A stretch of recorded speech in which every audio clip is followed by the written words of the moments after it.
Hello. I missed you guys. One godless woman. No politics today. I was thinking the other day about how I was a slave under Islam. And I was enslaved by this ideology. And then, you know, the argument that the left has pushed and indoctrinated a lot of people with, and especially with regards to women in Islam, and that the head covering and the burqa, the abaya, the niqab, the hijab, that this is their human, you know, it's their choice, it's their human right to dress this way. But the argument that I have actually goes against it, because slavery is outlawed, is it not? And when the gut reaction, I always say follow your gut instinct. When you see a woman dressed this way, do you feel happy? Do you feel joy? Do you feel like this is the right choice for these people and that you must respect that this is their choice? Or do you feel awkward? And like for me, when I was once in a pharmacy and I come from this, right? And a full veiled burqa, every ninja, right? Sat next to me. And I decided I usually get up and move. That's how I usually react, because I refuse to be around any of this. So I said, you know what, there's not another chair, let me just wait. Maybe they'll call my name. I got increasingly uncomfortable. And I don't think it was even 10 minutes before I got up and I had to move.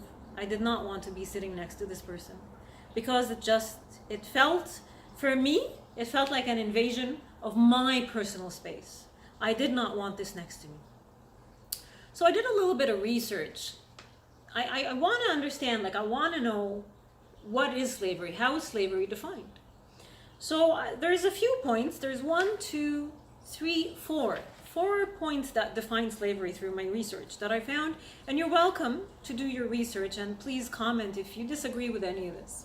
So the first point is that slaves, or people who are slaves, who have been made to become slaves, are forced to work through coercion, mental, physical threat. So they are coerced through mental or physical abuse. Now, I want to compare this to Islam. So when we were born into this ideology, it's not a choice. You're born into it and you're stamped with it. Growing up under Islam as a little girl, we were forced to wear the hijab. It's just the way it is. I didn't suddenly at the age of 9 decide I want to wear the hijab, and I went to my mom and dad and said, this is my choice, I want to do this. It doesn't happen this way. What happens is you become indoctrinated in schools and by your family and your relatives and the culture and the society and everything around you. First of all, with threats of the ultimate supreme being very angry with you. And so that's mental control. Nobody wants a supreme being to be angry with them. As a 9-year-old child, who would want that? And you grow into this. It doesn't change, right? Because you've already been coerced as a little child to do this, to dress this way. So should you rebel as you age, the physical harm and the abuse begins, right? So there was a case in Saudi Arabia, I think it was 2002, maybe 2003. You're welcome to look it up, in Mecca. There was a school, it was an all-female school that there was a fire. Fire started in the school. And the teachers and the little girls were trying to get out of the school very quickly. But where I come from in Saudi, usually, actually not usually, almost always, the religious police are parked outside of the female school. They don't park outside the boys' school, they park outside the only female school. Don't know why. And they harass all the girls to cover up and blah, blah, blah. So the girls started running out of the school without being covered. They were scared, so they didn't have their abayas or their hijabs. So the religious police pushed the girls back in the school, along with the teachers, And they locked the doors, they secured the doors from the outside so no one can come out, and the girls died. There was it was tragic, the amount of girls that died. So what would you call that? Tell me what that is. And it's the same. I could not exit the school. I would be checked as I left the school at the end of the day. They would check my face cover, if it's proper, if there's any hair showing. You would not be allowed to leave. Is that not slavery? Don't you think? And on top of that, you have the mental imagery of what you're taught and the brainwashing in school, that you will burn over and over and over and over again in hellfire if you don't cover up, because Allah is watching your every move and He can see if a strand of hair is showing. Can you believe this? Man, He must have some serious glasses. And it's the same with fasting. You know, you beat a child from the age of 7 for prayer and for fasting. It might be 10 for fasting. Doesn't matter, they're all children. You beat a child. If they don't pray, if they don't fast, if they don't listen to you, you beat them. This is in the Quran, it's in the Hadiths. There's no argument there. So that's, again, slavery, I would say. And as an adult, I remember back home in Saudi Arabia, my father claimed to be an atheist, right? He wasn't. But he claimed that he was. So he wouldn't pray. He wouldn't go to pray in the local mosques. There was 4 mosques around my house. He never went. He got a knock. We got a knock on our door by the religious police threatening him that if he did not go to pray, that they would take him to court because they're concerned that he's not praying. And he had to go. So the second point with slavery is the person is owned and controlled by an employer who mentally and physically abuse them or threaten them with abuse. So again, comparing this to Islam, it's yeah, we're owned by our families in Islam. You know, they own us, they control us, they own us. The male guardianship system is actually a big part, it's a big component of Islam. And if you don't listen to like for me, let me talk about me. When I was in Saudi Arabia, every time I got in trouble with religious police, because my family was unable to control me as much as they did, like I could not drive, but that's not my family, that's just the law of the land. Back then, now women can drive. I couldn't drive, I couldn't leave the house without my father's permission, and oh wow, if I ever did do that, it would be the end of me. You know, when I started to get in trouble for whatever reason, and it's so easy to get in trouble with religious police, your existence is a problem for them. So every other sentence would be, if you continue to behave this way, we are going to throw you to the religious police. We are going to put you there. And I am very aware of Dar al-Riaya, which is it's still operational in Saudi, in Riyadh. A horrible place. This is where all the disowned girls end up. It's a prison. It's a prison. Some of these girls are young teenagers. They're not allowed to go out, they're punished. And they're eventually, if one of the religious police, feels kindness in his heart to come and take one of these girls and marry her, that's the only way out of that place. So my family frequently threatened me by putting me in that housing, religious police housing for females, because they're sick of me, right?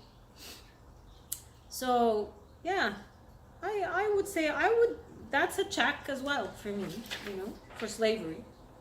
And then the third point is the dehumanization. Like, slaves are dehumanized. And they are treated as a commodity. They are bought and sold as property. That's my life under Islam, along with the life of every woman under Islam. We have a dowry, so it's essentially a purchase, when you get married. If you don't pick the person, you're not allowed, because you're a woman and you're stupid, so you can't decide for yourself who you're gonna marry and live with for the rest of your life and have kids with. Um, so it's a purchase, and the purchase, the big chunk of the money, the dowry, goes to the father. It goes to the family. The woman sees the little chunk of amount that the father ends up giving her, and she's allowed to use that on her, on her dress, on her jewelry, on the wedding, whatnot. But yeah, it's a purchase. It's a contract with money involved. The woman is moved from the father. She's the property of the father, and then she becomes the property of the husband. Simple. So the same rules that applied for the father, where he can beat her, where he can kill her, where she's not allowed to work without his permission, she cannot travel without his permission, whatever. It's the same with the husband. It just gets transferred to the husband. So I would check that as well. Yeah. And then the last point, which is the fourth one, is the physical restraint of slaves. Right? Like you see the pictures of slavery with the chains around their neck, the chains around their ankles. So there's a restriction that is placed on movement, and the freedom of movement is a universal human right, by the way. And if you look at the most of Muslim majority countries, the freedom of movement is taken away from women.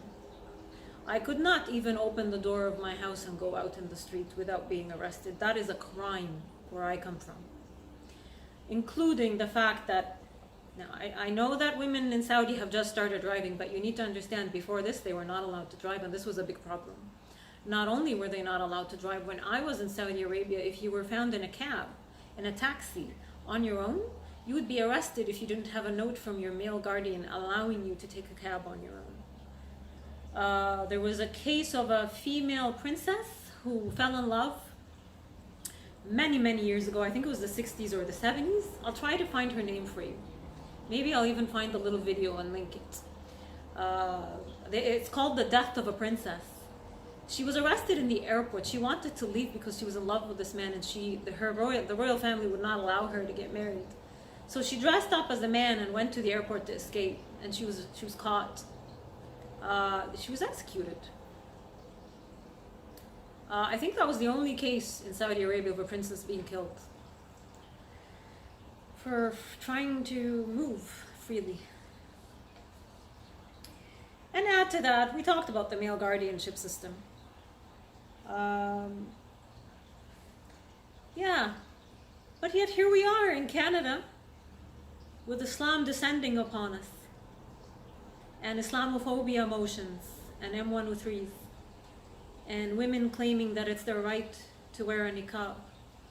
When you see a woman in a burqa or a niqab, do you feel like she has a freedom of movement? Can this woman run quick, or is running a problem? That's my little video, just some educational content. Because I know you guys a lot of people here did not grow up under Islam, and they were not exposed to it. So the government pumping false information and lies to you via their mainstream media propaganda, unethical, biased, garbage machines. People believe this, what they're hearing, because they trust their government. It's the government. We elected these people. They must be good. So I lived under Islam, and I'm telling you that you're being lied to. Thanks, guys. Talk to you soon.